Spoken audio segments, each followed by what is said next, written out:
আসসালামু আলাইকুম প্রিয় ভিউয়ার্স, সকলকে স্বাগত জানাচ্ছি নতুন আরও একটি ভিডিওতে। আর আমার সামনে যে বাইকটি দেখতে পাচ্ছেন, এটা তো নতুন করে পরিচয় করে দেওয়ার কিছু নেই, তবে মাথায় দেখে আবার কেউ অবাক হয়েন না, এটা বসন্তের সাজে সেজেছে। আসার পথে রাস্তায় দুটো শিমুল ফুল কুড়িয়ে পেয়েছি, সেই ফুলগুলো এখানে লাগিয়ে রেখেছি। তো মূল জিনিস হচ্ছে, আলোচনা হচ্ছে এটার ভালো মন্দ দিক। আমি প্রায় এটা 4-5 হাজার কিলোমিটার চালিয়েছি। তো এই চালানোর অভিজ্ঞতার আলোকে আজকে আপনাদের সাথে শেয়ার করব এই ভার্সনটির কিছু ভালো এবং মন্দ দিক। তো চলুন শুরু করা যাক আমাদের আজকের ভিডিওটি। তো যদি বলি ইয়ামাহা ভার্সনটির ভালো দিক, তাহলে প্রথমে আসবে এটার লুকস, মানে অসাধারণ একটা লুকস। দেখেন সামনের থেকে যদি আমি দেখাই, মাস্কুলার ট্যাঙ্কের সাথে হেডলাইট এর ডিজাইন, বডি অ্যাঙ্গেল, এরোডাইনামিক যে ডিজাইন, আপনি যেদিক থেকেই দেখেন এই গাড়িটা ভালো লাগবে না এরকম কোনো সাইড নেই যে এই সাইডটা বা এই ডিজাইনটা এটা ভালো লাগে না। বেশিরভাগ জিনিসই আপনাদের ভালো লাগবে। 2 নম্বর জিনিস হচ্ছে এটার কমফোর্ট। এই কমফোর্ট নিয়ে অনেকেই হয়তো হাসাহাসি করে বা কি বলে এটা নিয়ে ছোটো করে কথা বলে যে শুধু কমফোর্ট আর কমফোর্ট, এটা নিয়ে অনেক জিনিস রয়েছে। কিন্তু ভাই দিন শেষে দেখেন, আপনি আমি যা কিছুই করি, আমরা কিন্তু আমাদের কমফোর্টের জন্যই করি। আপনি আপনার পোশাক পরিচ্ছদ, বাড়ি গাড়ি যা করছেন, সব কিছুই কমফোর্টের জন্য, যে আপনি একটু আরামে থাকবেন, একটু সুখে থাকবেন। কাজেই কমফোর্ট নিয়ে হাসাহাসির কিছু নেই। আর এই কমফোর্টের সাথে যে কয়েকটি জিনিস জড়িত, সেটা হচ্ছে সিটিং পজিশন, গাড়ির সাসপেনশন, এরপর আপনার কি বলে যে স্মুথনেস, হয়তো কাঁপাকাঁপি করবে না, ভাইব্রেশন হবে না, এই জিনিসগুলো। তো এই জিনিসগুলো ইয়ামাহা খুব গুরুত্ব দেয়, সে কারণে এটার কমফোর্ট আপনারা ভালো পাবেন। আর তৃতীয় যেই জিনিসটি হচ্ছে, সেটা হচ্ছে বিল্ড কোয়ালিটি। এখানে আহামরি কোনো বিল্ড কোয়ালিটি না হলেও ইয়ামাহার বিল্ড কোয়ালিটি ভালো। আপনারা যদি যত্ন করে রাখেন, 5 বছরে বাইকটার কালার, মানে অন্যান্য যে কোনো জিনিস, এটা বোঝাই যাবে না যে এটা 5 বছর ব্যবহৃত হয়েছে। চতুর্থ যে জিনিসটা, সেটা হচ্ছে এটার গাড়ির টায়ার। সামনে দেওয়া হয়েছে 100/80 আর পিছনে দেওয়া হয়েছে 140/60। তো এটা একটা 150 সিসি বাইকের জন্য যথেষ্ট, যেই কারণে আপনারা যেই কমফোর্টের সাথে এটা জড়িত। আর কন্ট্রোলিংটা ভালো পাবেন, মানে বাইক স্টেবল থাকবে উচ্চ গতিতেও, মনে হবে যে না আপনি একটা ভালো জিনিসে, স্টেবল জিনিসে বসে আছেন। এটা হচ্ছে এটার 4 নাম্বার দিক। গাড়ির টায়ার, অনেক 150 সিসি বাইক রয়েছে, শুধুমাত্র টায়ারের কারণে মানুষ পছন্দ করে না।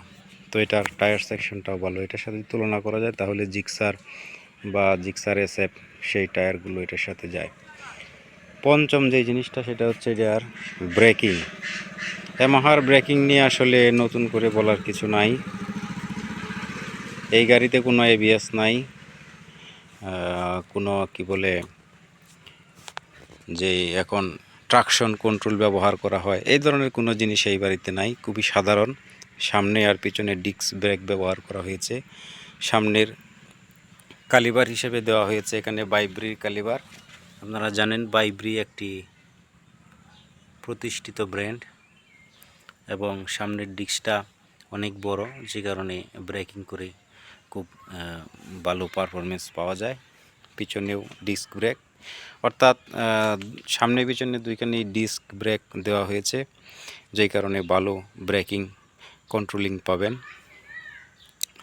তো এই কয়েকটা জিনিস হচ্ছে ভালো দিক। যদি ইয়ামাহার মন্দ দিক বলা যায়, তাহলে প্রথমেই আসবে এটার প্রাইস। মানে ইয়ামাহার কোয়ালিটি নিয়ে মানুষের তেমন কোনো টেনশন নেই।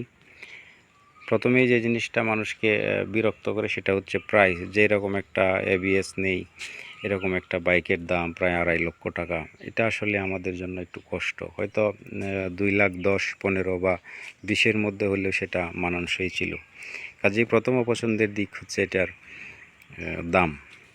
দ্বিতীয় অপছন্দের দিক হচ্ছে, এখন 125 সিসি অনেক বাইকেও সামনের চাকায় ABS দেওয়া হচ্ছে।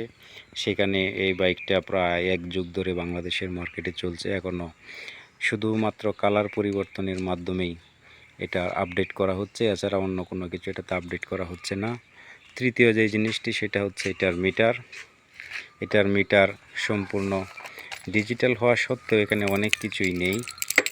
আপনারা বর্তমান যেসব গাড়িতে বিভিন্ন গিয়ার ইন্ডিকেটর বা আরও অন্যান্য জিনিস তাকে সেরকম কিছুই নেই, শুধুমাত্র ওডোমিটার আর কি বলে আমাদের পিকআপ বা RPM মিটার, মানে এই জাতীয় ফুয়েল মিটার কিছু রয়েছে। সাধারণ যেগুলো অ্যানালগ মিটারে যা থাকে তাই, আহামরি কোনো কিছু নেই। ডানে বামে কিছু নিউট্রাল এবং এগুলো তো থাকেই সবারতে। ইকোসিস্টেমটা আছে, এটা একটা ভালো দিক। আপনি প্রায় 70 কিলো গতিতেও ইকোসিস্টেম পাবেন। এটা হচ্ছে 3 নম্বর মন্দ দিক গাড়ির ডিজিটাল মিটার। 4 নাম্বার মন্দ দিকের কথা বলতে গেলে এটা আসবে হচ্ছে আমার যেই জিনিসটা, এই যে পিছনের সিট, এই পিছনের সিটের আর এই বডিটা এটা খুব কাছাকাছি। কাজে আপনি যদি ভুল করে কখনো 3 জন লোক উঠিয়ে ফেলেন, তাহলে আপনার এই জিনিসটা এটার গোড়ায় যে নাট রয়েছে সেই নাটগুলো গোড়াতে ভেঙে যায় বডিটা। আমার এটাও ভেঙে গেছে, ফেটে গেছে। তো এটা একটা আমি মনে করব যে বিল্ড কোয়ালিটি বা ইঞ্জিনিয়ারিং প্রবলেম। এই জিনিসটা তাদের দেখা উচিত ছিল যে এখানে একজন বসলে এই জায়গাতে চাপ পড়তেই পারে যখন গাড়িটা বাম্পিং করবে।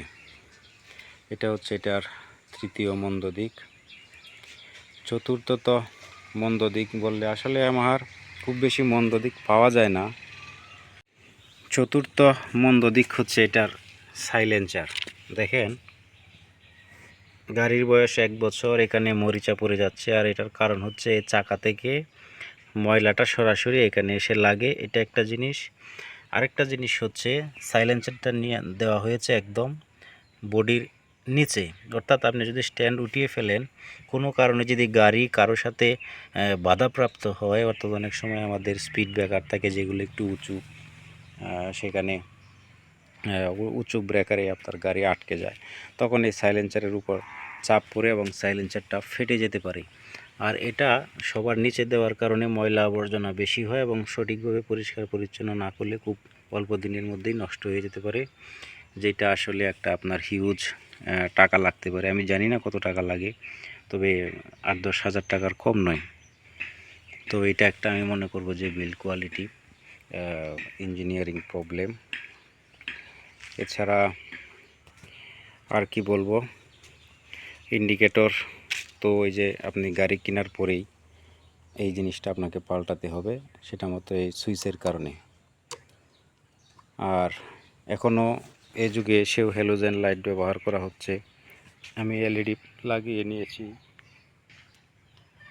তো এই ছোটোখাটো কিছু জিনিস আপডেট করে যদি অন্তত সামনের চাকা একটা ABS দেওয়া যায় এবং দামটা এই নাগালের মধ্যেই রাখা যায়, অথবা যদি কিছু না দেওয়া হয় তাহলে দামটা কিছু কমিয়ে রাখা যায়, আশা করি বাংলাদেশে আরও বেশ কিছুদিন এটা রাজত্ব করবে।